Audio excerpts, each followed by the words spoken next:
जय श्री राधे। जय श्री कृष्णा। हे राधे प्यारे, तमन्ना पूरी कर दे मेरी, कर दे एक एहसान। जिंदगी बीते तेरी भक्ति में, जुबां पे हो बस तेरा नाम। तेरे चरणों में बस जगह हो मेरी, न देना कभी मुझे अभिमान। प्राण निकले हंसते हंसते, बस कहते हुए जय श्री राधे श्याम, जय श्री राधे श्याम, जय श्री राधे श्याम।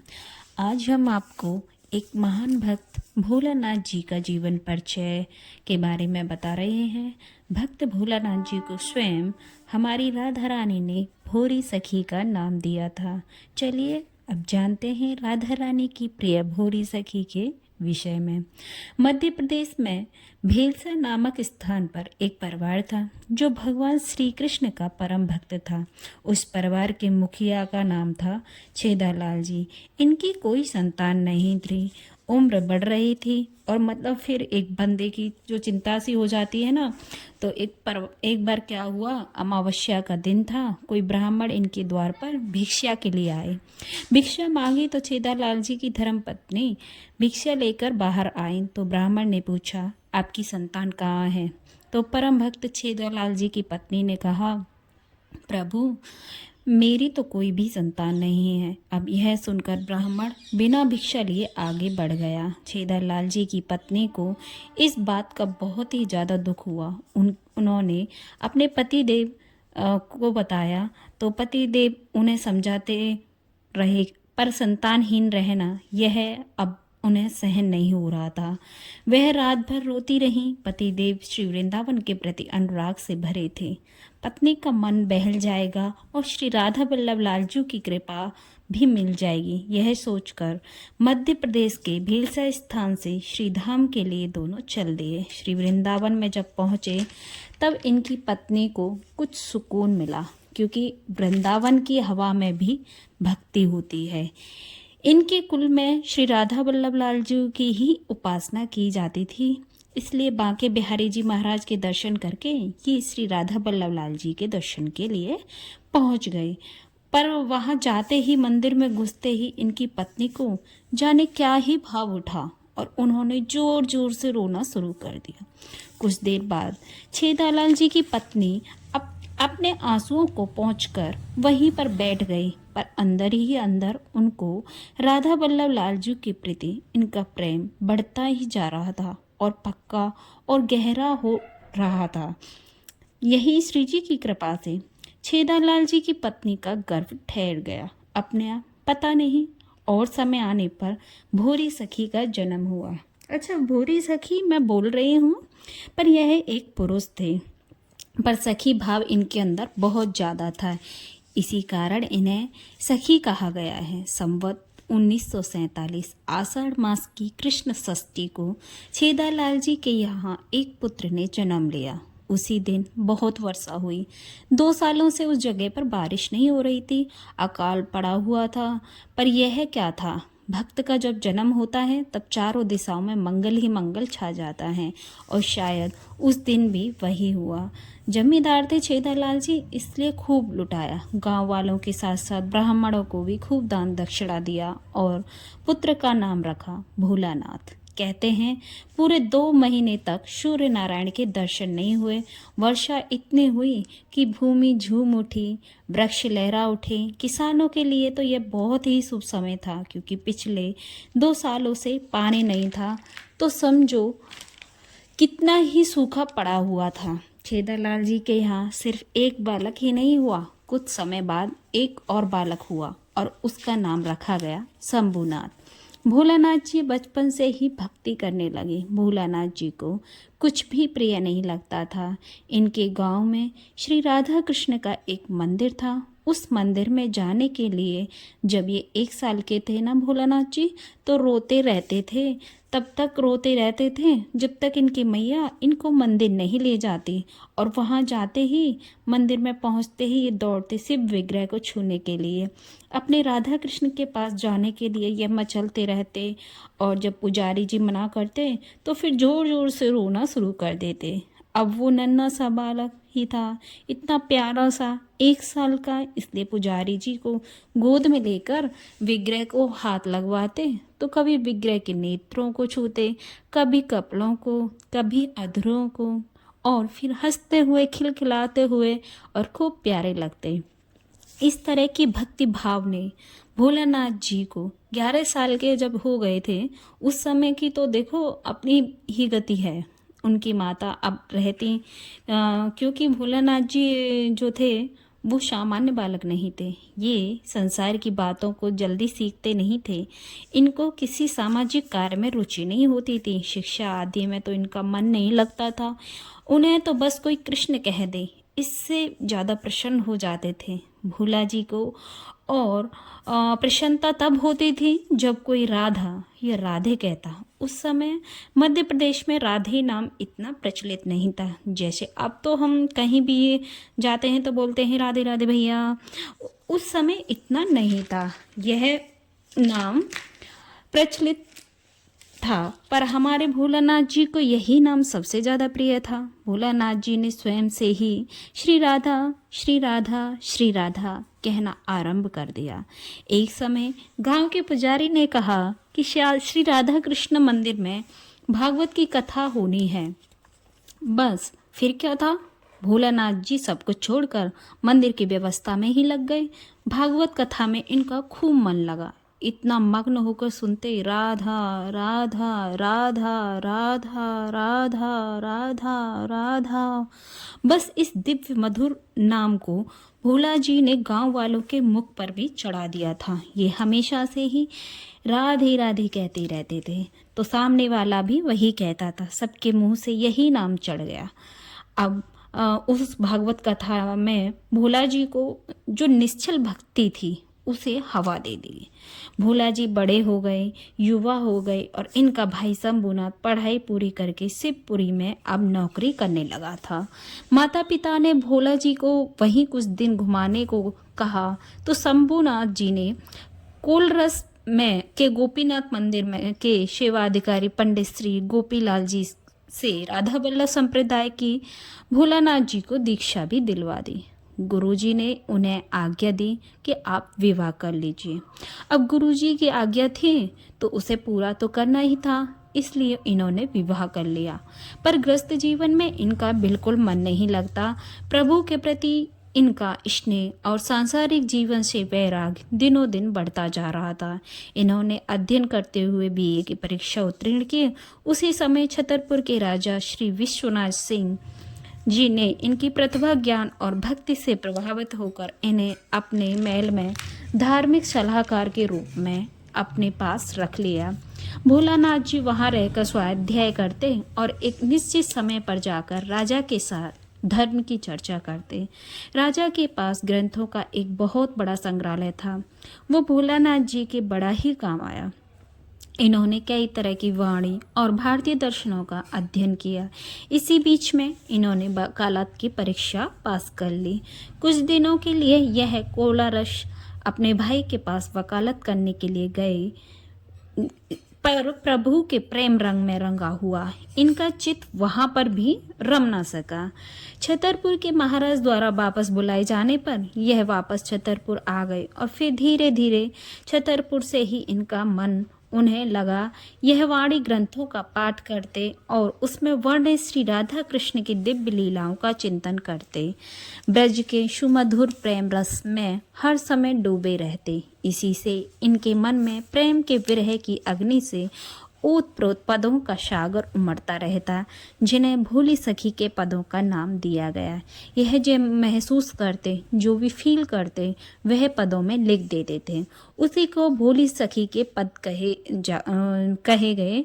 यह पद ब्रजवासी की अभिलाषा को दिखाते थे कि मतलब ब्रजवासी क्या चाहते हैं। अपने राधा कृष्ण से भोलानाथ जी घर नहीं छोड़ सकते थे क्योंकि गृहस्थी में उनकी पत्नी और पुत्र थे। पर प्रभु की कृपा कहो या समय की माया, एक समय बीमारी से इनके पत्नी और एकमात्र पुत्र का देहांत हो गया। अब इनके ऊपर कोई सांसारिक बंधन नहीं था और इस तरह भोलानाथ जी का वृंदावन जाने का मार्ग खुल गया और वो अपने प्राणाधा श्री राधा रानी की कृपा का भरोसा करके वृंदावन आ गए। भोलानाथ जी के भाई एडवोकेट श्री शंभुनाथ जी उन्हें खर्चा भेजते रहते थे और भोलानाथ जी अपनी साधना में लगे रहते थे, पर कुछ समय के बाद शंभुनाथ जी का भी देहांत हो गया और जो खर्चा वह जो भोलानाथ जी को भेजते थे वह अब आना बंद हो गया।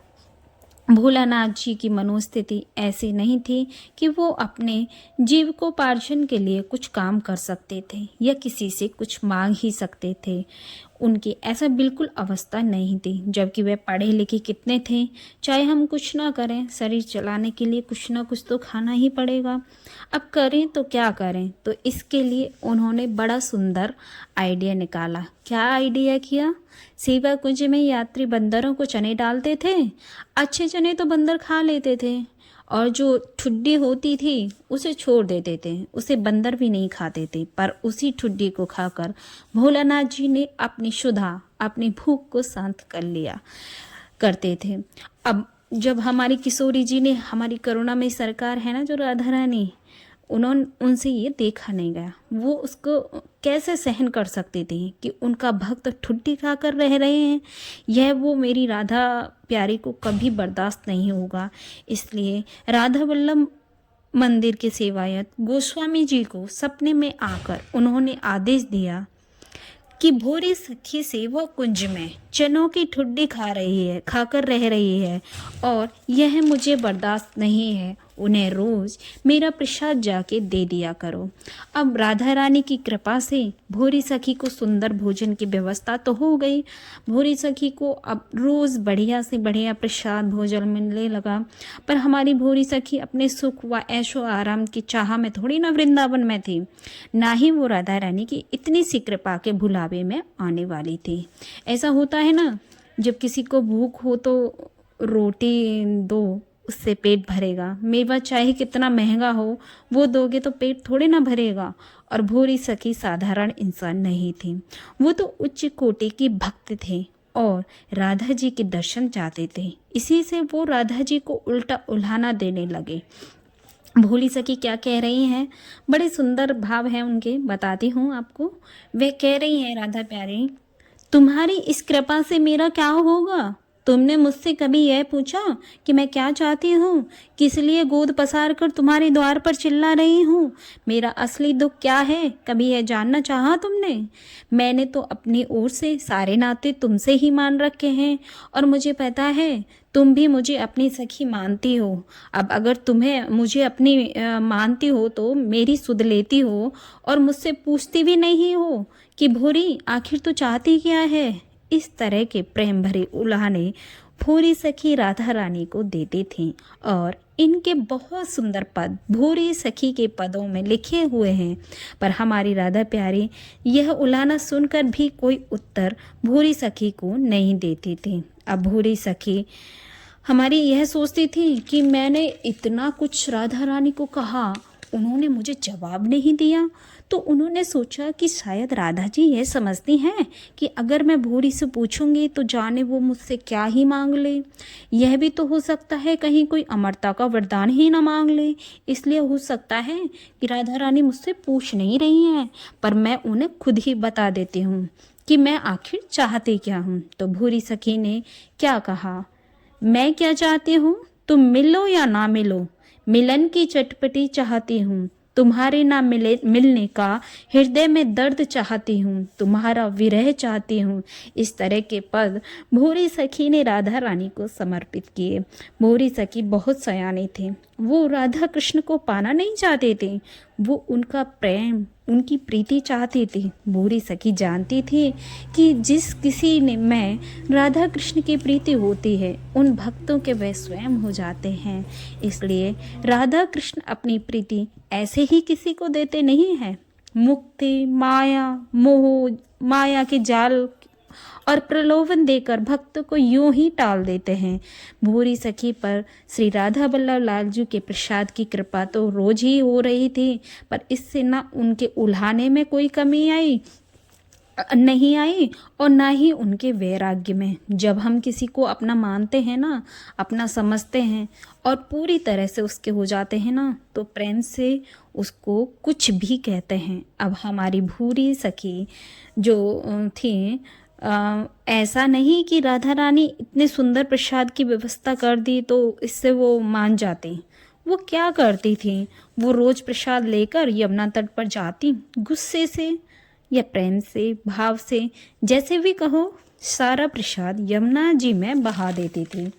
सिर्फ 2 प्रसादी रोटियां सूखी चबाकर बिना सब्जी के खा लेती थी, क्योंकि पेट में तो जो आग लगती है, जो भूख है ना, वो बहुत बुरी होती है। वो उसको शांत करने के लिए वो 2 रूखी सूखी रोटियां ही खाकर अपना जीवन यापन कर रही थी। मतलब समझो, सामने 56 भोग हैं पर उन्हें नहीं चाहिए, उन्हें तो सिर्फ राधा कृष्ण के दर्शन।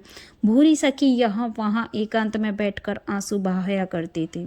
आंसू भी ऐसे भयानक कि मतलब उनकी छाती हमेशा गीली रहती थी। एक दिन भूरी सखी के धैर्य का बांध टूट गया। वह समझ गई कि राधा कृष्ण उसे पतित जानकर उन पर कृपा नहीं करेंगे। अब तो वो सोचने लगी कि जब मैं इतनी बुरी हूँ तो मेरे इस जीवन का भी क्या लाभ, इससे तो मैं मर जाना ही अच्छा है। पर देखो, भोली सखी सयानी होते हुए भी सचमुच में भोली थी। वो यह समझ नहीं पा रही थी कि राधा जी की कृपा उन पर पहले से ही बहुत ज़्यादा है, क्योंकि बिना राधा जी की मर्जी और कृपा के कोई ब्रज में रह नहीं सकता। ऊपर से रोज राधा जी का प्रसाद मिल रहा है, यह उनकी कृपा का प्रमाण ही था। हमारी भोरी सखी को ये चीज़ें बड़ी तुच्छ लगती थी। प्रेम का स्वभाव ही ऐसा है, प्रेम बहुत होते हुए भी कम लगता है, तृप्ति होते हुए भी अतृप्त ही बनी रहती है। भूरी सखी के साथ भी ऐसा ही था। पूरी कृपा थी हमारी राधा जी की, पर उसकी जिद थी कि श्री राधा जी के प्रत्यक्ष दर्शन हो। अब जब हमारी भूरी सखी मरने की सोचने लगी तो हमारी करुणामय श्री राधा जी का हृदय कांप गया। उन्होंने सामने ना आकर पीछे से ही ऐसा सोचने को भूरी सखी को मना किया। भूरी सखी की तड़प बढ़ती जा रही थी। उसे बस दर्शन चाहिए थे, जैसे भी हों। सोचती कि अगर नहीं हुए दर्शन तो मर जाऊंगी। हमारी भूरी सखी ने तो अब प्रतिज्ञा ही कर ली थी। उसने अन्य तो बहुत दिन पहले से ही खाना छोड़ दिया था, पर वह अब विरह में तड़पकर जल पीना भी छोड़ दिया। पूरा वृंदावन श्री राधा वल्लभ जी में जाकर प्रार्थना कर रहा था और कह रहा था कि राधा रानी, अब भूरी सखी को दर्शन दे दो, नहीं तो वह मर जाएगी। प्रियाजू ने जब सुना कि भूरी सखी ने अब जल भी त्याग दिया है तो मेरी करुणामयी राधे प्यारी कांप गई। भूरी सखी हंस रही थी और कह रही थी कि कल तो मैं वायु का भी त्याग कर दूंगी, मतलब सांस भी नहीं लूंगी। लोगों ने उसे समझाना शुरू किया। 2 दिन हो गए थे, जल का एक बूंद भी उसने अपने मुंह में नहीं डाली थी। बस रोना और पुकारना, रोना और चिल्लाना। सुबह के समय श्री राधा वल्लभ लाल जी के गोसाई जी आए और आकर भोरी सखी को समझाने लगे। भोरी, ये कैसी प्रेम की रीत नहीं है, तू समझती है, ऐसे हट मत कर। उनके सुख में अपना सुख समझना प्रेम का सिद्धांत है, इसलिए तू जिद छोड़ दे। और गोस्वामी जी की यह बात सुनकर भोरी का रुदन और बढ़ गया। गोसाई जी देख रहे हैं, ये क्या हुआ, मैं तो चुप कराने आया था और ये तो भी और भी जोर जोर से रोने लगी। तब भोरी ने कहा, जीवन भी दो तो ऐसे दो कि तुम्हारे दर्शन हो प्यारे। तुम्हारी भोरी बहुत दुखी है, आओ और मुझे संभालो। बड़ा ही अद्भुत दृश्य था। भोरी सीधे ऊपर की ओर देखकर बात कर रही थी और जैसे कि वो राधा प्यारी से बातें कर रही हो। वो श्री जी से कह रही थी, श्री जी को पुकार रही थी और बहुत जोर जोर से रोने लगी। रोते रोते रोते रोते मूर्छित हो गई। तभी भूरी को कोई आवाज़ सुनाई दी। उसने आंखें खोली तो देखा रात हो चुकी थी। उसे आवाज़ आई, भूरी उठ, भूरी देख, मैं आ गई तेरे पास। भूरी धीरे से उठी तो देखा उसके सामने तृप्त कंचन गौरंगी खड़ी थी। वो उठी, उसने देखा तो तुरंत ही राधा प्यारी के चरणों में गिर पड़ी। नेत्रों में आंसू ऐसे बह रहे थे, अभी बाढ़ ही आ जाएगी। आंसुओं से चरणों को पूरा भिगो दिया उसने। श्री राधा जी से बोली, अब नहीं मरेंगे ना? यह कहकर श्री जी ने अपने हाथों से उसके आंसुओं को पोंछा और भूरी सखी कह रही हैं, स्वामिनी मुझे अब मत छोड़ो। भूरी बिलख उठी, बोली, श्री जी कृपा करो, मैं यहाँ नहीं रहूँगी, मेरा कोई नहीं है, यहाँ से मुझे ले चलो, अपने साथ मुझे ले चलो, मैं आपकी सेवा करूँगी। मुझे पता है मुझे कुछ करना नहीं आता, मैं सब कुछ सीख लूँगी। जो और सखी हैं वो मुझे सब सिखा देंगी, मैं सब कुछ अच्छे से सीखूँगी। पर आपकी भूरी थक गई है, अब मैं यहाँ नहीं रहना चाहती, आपके चरणों में रहना चाहती हूँ। मुझे दूर मत करो, मत करो, मत करो। और यह कहकर फूट फूट कर बिलक बिलक कर रोने लगी। अब तो मेरी श्री जी से सहन नहीं हुआ। वो बोली, चल चल भूरी मेरे साथ, और कहकर भूरी की बाह पकड़कर निकुंज की ओर चल दी। मेरी राधे प्यारी भूरी नाचती गाती निकुंज में प्रवेश कर गई। युगल घाट पर लोगों की भीड़ जुट गई और बात हवा की तरह फैल गई कि वह रोने वाली सखी का शरीर शांत हो गया है। भूरी की याद में पूरा वृंदावन रो रहा था। प्यारी भूरी सखी की जय, जय हो, जय हो, जय हो। प्यारे श्री राधा बल्लभ लाल जी की जय हो। श्री किशोरी जी की भूरी सखी आषाढ़ शुक्ल पक्ष संवत 1988 को 42 वर्ष की अल्प अवस्था में ही हाथ पकड़कर अपने निज धाम में ले गई और भूरी सखी ने अपने मरने का हट भी पूरा कर लिया। सखी मतलब हमारे भोलेनाथ जी ने अपनी प्यारी राधा प्यारी की कृपा प्राप्त कर ली और उनके प्रेम के मार्ग में ऐसे पदों की रचना कर रखी है जिन्हें आज भी उच्च कोटि के जो भक्त हैं ना, वह उनके पदों के द्वारा मानसिक ध्यान लगाकर राधा जी की लीलाओं का रसपान करते हैं। उनके द्वारा रचे हुए पद कोई काल्पनिक नहीं है, बल्कि उन्होंने जो कुछ प्रत्यक्ष किया अपने मानसिक ध्यान के समय, उसी का वर्णन उन पदों में हमें मिलता है। उन पदों को गाने में जो संतुष्टि मिलती है, जो आनंद मिलता है, वह शब्दों में नहीं कहा जा सकता। भूरी सखी के नाम से वर्तमान में 600 पद उपलब्ध हैं प्रेम की पीर नाम से। अगर कभी मौका मिले तो जरूर पढ़ना, बड़ा आनंद आता है। अब अंत में एक बात बताऊं, सब धाम है फीके श्री राधा रानी के बिना, मेरे ठाकुर जी भी हैं अधूरे श्री राधा रानी के बिना। ब्रज की रज में कोई नाम न गूंजे श्री राधा रानी के बिना, परम सुख नहीं है श्री राधा रानी के बिना। राधा रानी की जय, बरसाने वाली की जय, लाडली सरकार की जय, मेरी श्यामा श्याम की जय। उम्मीद करती हूँ भूरी सखी के चरित्र ने आपके दिल को छुआ होगा, मन में प्रेम और वैराग्य का भाव आया होगा। अगर राधा कृष्ण के दर्शन के लिए मन मचल रहा हो तो इस वीडियो को लाइक करें, शेयर करें, कमेंट में राधे राधे लिखना ना भूलें। जय श्री राधे, जय श्री कृष्णा।